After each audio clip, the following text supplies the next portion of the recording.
Hey guys, I'm Naya and welcome back to the channel. So for today's video, as promised, we're going to be doing the top 10 cards from Darkwing Blast.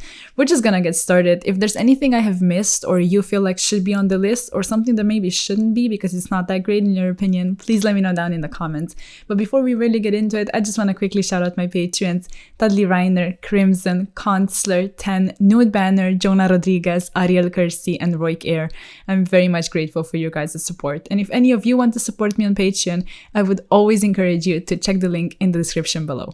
So, getting into it, the first one is actually going to be our TCG World Premiere Spellbound, and I quickly touched upon it in the last video because I did say that in my opinion, it's a tiny bit too overhyped, but let me know what you think of it, because judging by the effect, it seems great, don't get me wrong, it does seem like a really nice spell card, especially it being a quick play spell card.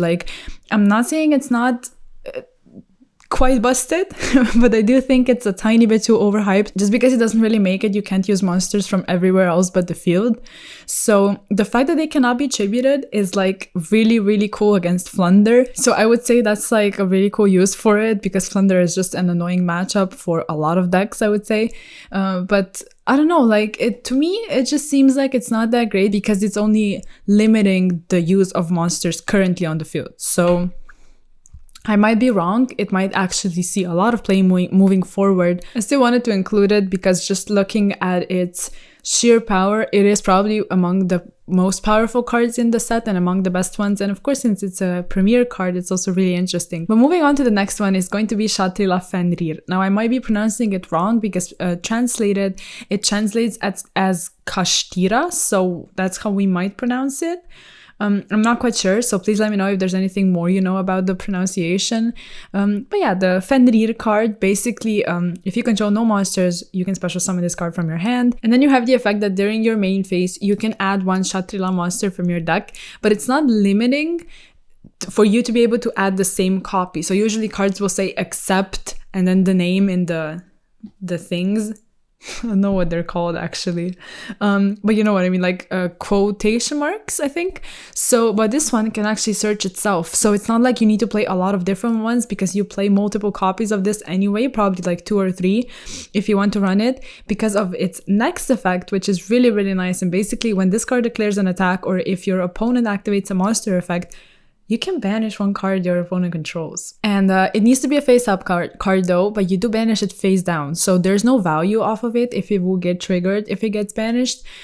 It's just amazing. The effect is really nice. And the fact that this one is an ultra and in the OCG it was actually a rare. So it's almost like Pankratov's, where it came as a common and it was just a great going second card, even worth main decking at times, I think. And this one, I do suspect it is going to see play in actual main decks of people because it's just incredible. Banishes a face-up card, which is just a great form of removal for pretty much anything your opponent might throw at you or just put up for you to deal with when you're going second. So, I don't know. In my opinion, this card is probably my favorite one out of the entire set.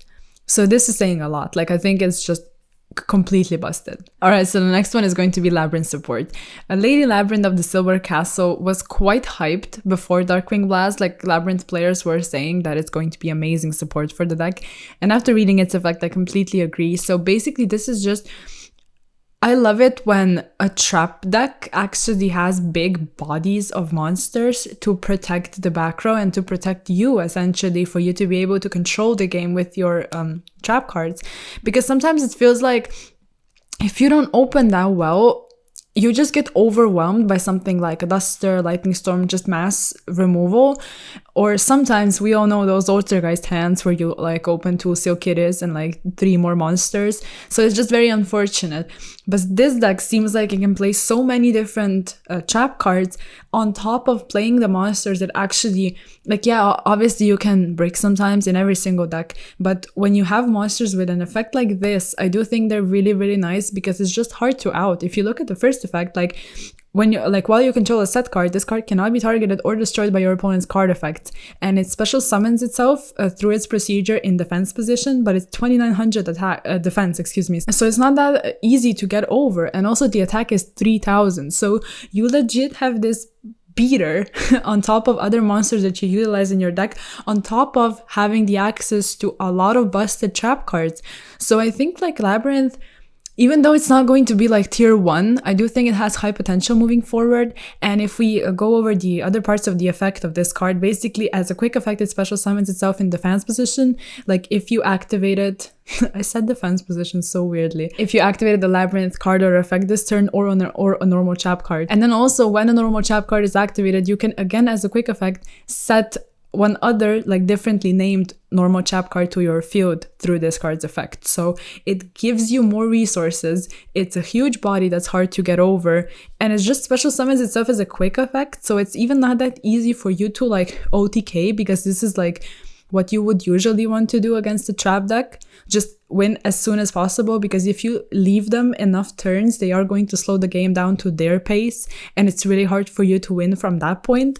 So I don't know, to me, it really seems like really, really nice support. So if you're a Labyrinth player, please let me know if there's anything more about this, because I would really love to hear it. Then we also have Tearlament support. So Tearlament Rule Colors, in my opinion, was something that the deck was definitely missing.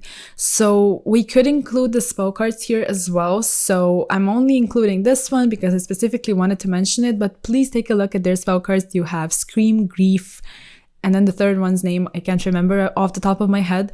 But Scream, for example, is really, really strong, being able to mill additional 3 cards. So do take your time and read over these effects as well, because I think they're amazing additions to the Tearlament deck. But Rule Kalos in particular, I think the deck really needs this, because looking at its effect, but firstly we're just gonna go over the materials. So you have Kit Kalos and the Tearlament monster, which is really easy to establish, and then you also have the effect where it protects your aqua monsters from being destroyed by battle, so it's really nice protection. But the effect I was mentioning, you know, when I said that they really needed this, you can negate Nibiru.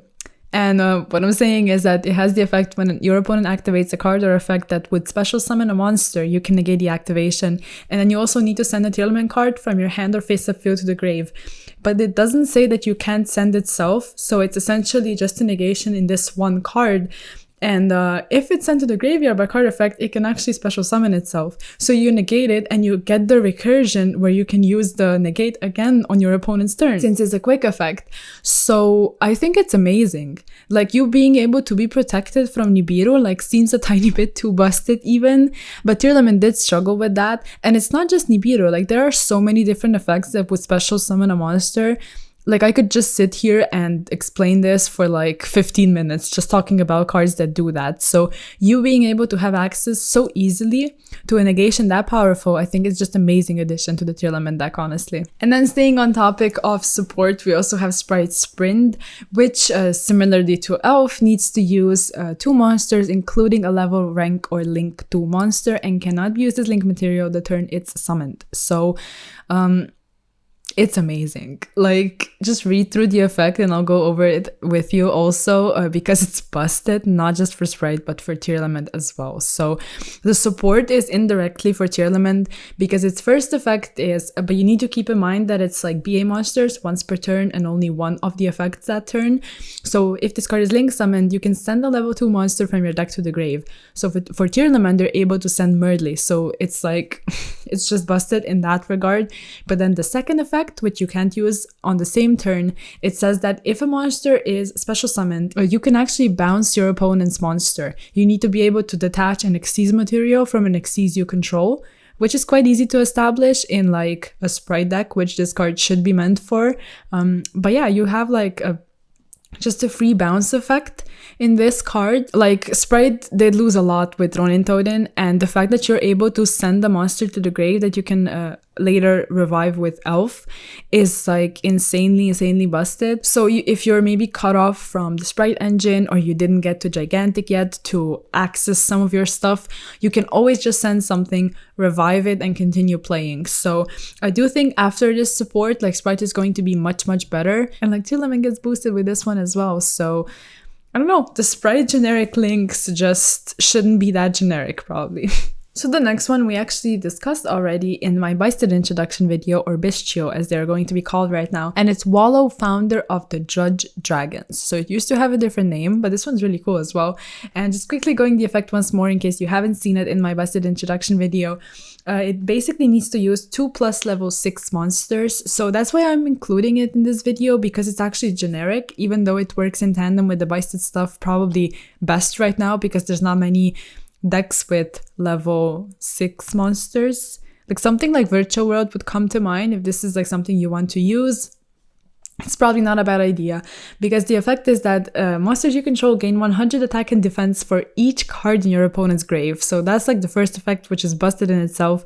And then it also has a quick effect where you are able to detach 1 or 2 materials, and depending on how many you detach, you apply the effect. You will always target a card in your opponent's graveyard, and then you either apply the effect where you return it to the deck, or you apply the effect where if it's a monster, you can special summon it to your field and face up attack, face up defense, or face down defense, or if it's a card, not a monster, so Spout Trap, you can set it to your field. So the fact that it's generic, the fact that it's 2+ level 6 monsters, so you are able, since it's a quick effect, if you stack enough materials under it, you are able to, I don't know, take a resource away from your opponent in your turn, disrupt some of their plays on their turn, so it has a lot of applications. And then also like being able to, as a quick effect, return the monster to the deck, you're able to counter Tearlament really, really, really well. And like I said, just taking a resource from your opponent or taking someone that you might use for your plays, I think it's really nice. So I wanted to include this one. Since we are on the topic of this card, I also wanted to include in one of the slots of the top 10 cards, the entire Bistio archetype. Like, I touched upon it obviously in the video as well, but I do think it's such a welcome addition to the game because the archetype is just so nice. We're in a format where Tearlament is way too good, and it's cool that they introduced an archetype which essentially just freely counters it. And I say freely because you're able to run the small package of Magnamut and Druid Worm in pretty much a lot of different decks. Not just one, not just two, but you can literally run it in a lot of decks, and it's just a tiny engine that doesn't take up a lot of your slots that would be flex spots anyway, because they can be treated as hand traps, because if your opponent controls a monster, they can special summon themselves and basically DD Crow a light or dark monster. So their bodies, their hand traps, they gain you more advantage because one of them is able to search the other one. So you always have those cards in rotation for additional disruptions or bodies if you actually decide to play them in the Dragon Link deck. So it's not just a cool engine, but it's direct support for dragons which lost Chaos Rulers. So I definitely wanted to include this engine on this list because I think it's just amazing, and I'm so excited to get my hands on it. And the best ones are actually supers. So I would say the entire community right now is so grateful for that fact, and I'm just really hyped. Alright, and then the next one is going to be World Sea Dragon Zealantis. The first thing we need to do is look at its materials because it's length 4, but it does need 1+ effect monsters. So essentially what this means is it could basically just say you can turn any link 4 into this card. And it has, you can only control one of it. And then it has 2 effects. So during your main phase, you can banish all monsters on the field and special summon them back, as many of them as possible, to the owner's fields, but you choose the position. So it's either face up or also in face down defense position. So breaking down this first effect, essentially what you can do is you can get rid of something and bring it back in a position that's more suitable for you to be able to beat over it. This is like the first thing that came to mind. If something is just too big in attack, just switch it to defense essentially with this effect.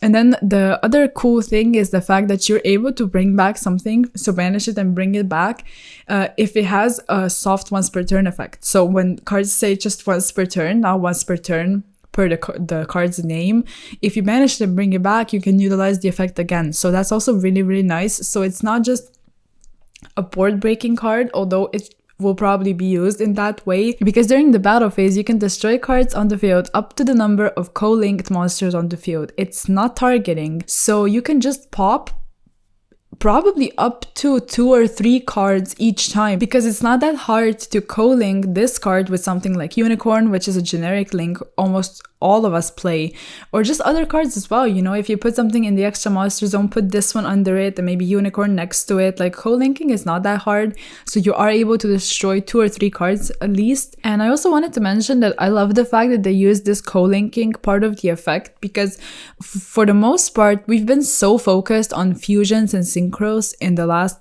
year probably that linking just sort of fell off, and it's just cool to see that they actually thought of it and dedicated some attention to co-linking, because it wasn't a thing for the longest time. So the last thing, and probably the most important one of them all, you know, you can use any kind of link for it. So if you have an Apollousa that was maybe negated, similarly to something like Access Code, if it was negated, it's pretty much just a 2300 vanilla on your field, and you will be utilizing those cards in your deck, probably going second Access Code specifically, especially if something got negated and you can't really get use from something like Apollousa. So being able to turn a link 4 into this, I really can't handle it. I think it's amazing, and yeah, I'm really excited to see all of the uses for this card. And then we also have another TCG World premiere, which is Destructive Daruma Karma Cannon. Alright, so this one I like a tiny bit more than the other TCG World premiere Spellbound, but that's just pretty much personal preference, because it is a trap card, so it's inherently slower, and being able to be utilized in a trap deck, I think it's nice. But yeah, like I said, it's slow because it's a trap card, so keep that in mind. But the effect, you change as many monsters on the field as possible to face down defense position.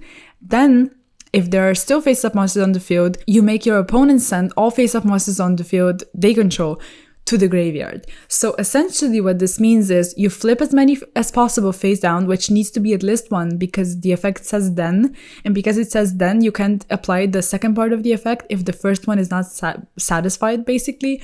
So you need to flip as many as possible, and then you make them send something away, which maybe cannot be affected by your effects, because you're not actually affecting the card, but you're making the player perform the action. So that way you are able to get rid of something like the Atignister Link, Final Sigma, Ultimate Falcon, stuff like that, because you make them perform this part of the effect, send them away, but you do need to flip at least 1 face down. So if they only control Arrival Cybers, you can't activate this card without you being able to flip at least 1 monster that you maybe control face down. But like I said, you know, it is only a trap card, so I'm not sure how much play it's actually going to be seeing in every single deck, but for something like Labyrinth, you know, like I said, that got support in this set, or any kind of trap deck, I do think it's really nice, and it might even see play in people's side decks if some decks struggle to out certain cards.